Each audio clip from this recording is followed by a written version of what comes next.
Ukraine's President Volodymyr Zelenskyy has fired two senior officials, the chief of the Domestic Security Agency and the top state prosecutor. Zelenskyy cited hundreds of criminal proceedings against their office's employees, including cases of treason and collaboration with Russia. Neither Ivan Bakanov, the now former spy chief, nor Iryna Venediktova, the country's ex-prosecutor general, have commented.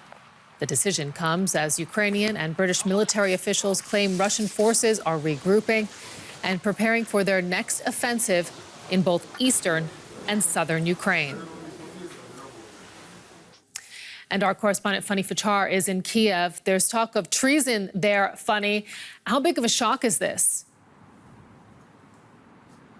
A very big shock, because we are talking about top law enforcement officials and apparently members of their offices, hundreds of cases, in fact, apparently of possible treason and collaboration with Russia. So people are asking themselves, how is it possible that the state prosecutor, for example, couldn't avoid this from happening if it really happened? Because we have to see, obviously, how these criminal investigations will move on. When it comes to the head of the security office, basically, he was already under scrutiny from the beginning of the invasion, so people are a bit less surprised when it comes to that figure. But when it comes to the state prosecutor, really, that woman is the face of trying to make sure that justice will be served when it comes to all these atrocities that have been committed in many parts of Ukraine, especially in Bucha. She accompanied so many politicians. Just in May, when I was here last time, she accompanied the German Foreign Minister Baerbock through Bucha and so many other journalists, showing them, look, this is what happened to people here on the ground, and we need your support to make sure the justice will be served and those held accountable that stand accused of having committed these crimes, Russia namely. Now, her office and members of her office stand accused of collaborating with Russia. So really, people are wondering, really? Is that really true? And then again, why now? Why is it now that President Zelenskyy made this announcement 5 months into the war? So what else is there to come? But also, what else is there that Ukrainians do not know yet that may or may have not happened when it comes to potential collaboration with Russia? And funny, it also raises the question, what does it tell us that 5 months into this war, Kyiv appears to be struggling with so many cases of its own officials working with the Russians? Is the country maybe not as unified against Moscow as many believed? This situation, or these cases that Zelenskyy spoke about of possible collaboration, it certainly exposes a vulnerability first and foremost when it comes to the stability of this country on the security level, how information is shared, who has the power of sharing information and actually basically collaborating with the enemy. So it does expose a level of weakness where you see it's not just about supporting Ukraine with weapons, but what about the domestic stability within the ranks of politicians, within the ranks of law enforcement agencies. So it exposes a weakness there, because if this really was possible, that hundreds of cases prove to be true in terms of collaborating with Russia, it also says that Russia really manages to infiltrate very important offices of Ukraine. And of course, it comes at a very delicate time when Russia prepares their offensive in the Donbas region, stepping up the operations there, but also in the Kyiv region and towards the south, whereas Ukraine, of course, is trying to pull together, make sure that that morale is boosted somehow still, and soldiers are ready for a counteroffensive. Now, this news is happening right now as Ukraine is preparing for that counteroffensive. So really the question also is how soldiers on the front lines are going to react to it, wondering, okay, whom do we trust now if the office of the state prosecutor, for example, is accused of wrongdoing? Fanny Fachar in Kyiv, thank you. And I'm joined now by military analyst and former British Army officer Mike Martin, who joins us with The View from London. Mike, what we saw there was essentially a PR push by Russia to show it's in control of the Donbass and the course of the war. Does that reflect the military reality as you see it? I think the military reality is that they're having to do PR pushes and build hospitals because they destroyed those cities in the first place. I think this is fairly normal for occupying armies to do these sorts of activities. What I think we should do, though, is view your recent reports within the context of the operational pause that Russia has been on for the last 10 days. So they have been regrouping, trying to get their supplies back together, trying to sort out their depleted manpower. They've suffered lots of casualties. And because of that, they haven't been doing any military offensives. So this gives them a chance to do some of the activities that you showed in your recent reports. The other thing that I think is very important is over this operational pause, over the last 10 days, we've started to see the Ukrainians use the artillery, the rocket artillery that the West has donated to it over the last month or so. And that's starting to have a real effect and hitting Russian supply.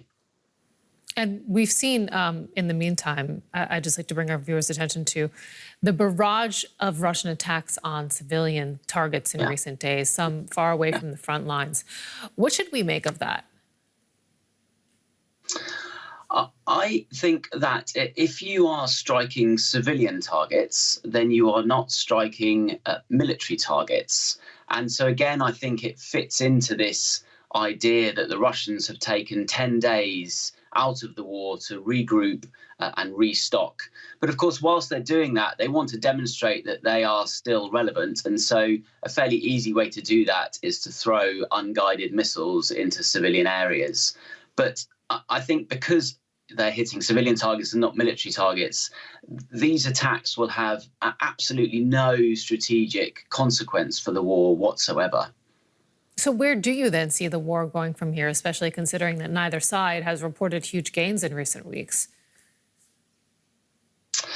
So where we are now, the race is on until winter. We have about 3 or 4 months until the ground starts to freeze, it becomes muddy, it becomes very difficult to move. At the same time, in Europe, people are going to be turning on their heating because it's very cold outside. And of course, that gives Russia a great lever. So both sides are trying to capitalize on gains or to improve on gains before the winter. And for the Russians, that means a further push in the east. They would like to take Donetsk, which is the second province in the Donbas region.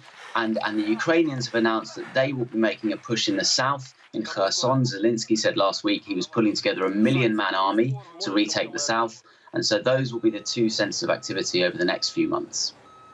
Mike Martin, military analyst, thank you so much. Thank you. Well, despite Ukraine's outward show of strength and resilience, frontline troops suffer not only physical wounds, but also psychological ones. DW's Nick Spicer visited a treatment center in the countryside outside of the capital, Kyiv, that helps them recover from both kinds of war injuries. Rifleman Alexei Shevchenko worked in construction before the Russian invasion. Within weeks, he was on the front lines in the east, under constant, massive artillery fire. He says he would fall to the ground for cover, take out his phone, and amid the deafening blasts, swipe to a photo of Danya, his 7-year-old boy, back in the capital. I looked at my son before going to bed and understood that if the Russian soldiers were not stopped where I was, they could reach Kyiv again. I thought of my boy and asked myself, will someone else raise my son? Alexei didn't want to go into details, but will say he suffered a concussion and had a nervous breakdown. He is one of 150 patients at the rehabilitation center, whose location we were asked to keep secret so it wouldn't be targeted. Some suffer from post-traumatic stress, a psychological problem, and others from traumatic brain injuries, damage which can be caused by the blast waves of explosions. Symptoms for both include suicidal thoughts, depression, insomnia, and anger. A door slam or firecracker can trigger the terrifying feeling you are under fire again. Alexei is here for 3 weeks of psychotherapy, group discussions, walks, and massages. He says he'll abide by the doctor's decision about whether he should return to battle. Over history, soldiers returning from war have described often feeling a sense of stigma from society, an inability to understand what they're going through, and a rejection of what they're feeling. But that's not all the case here in Ukraine, according to the director of this institute.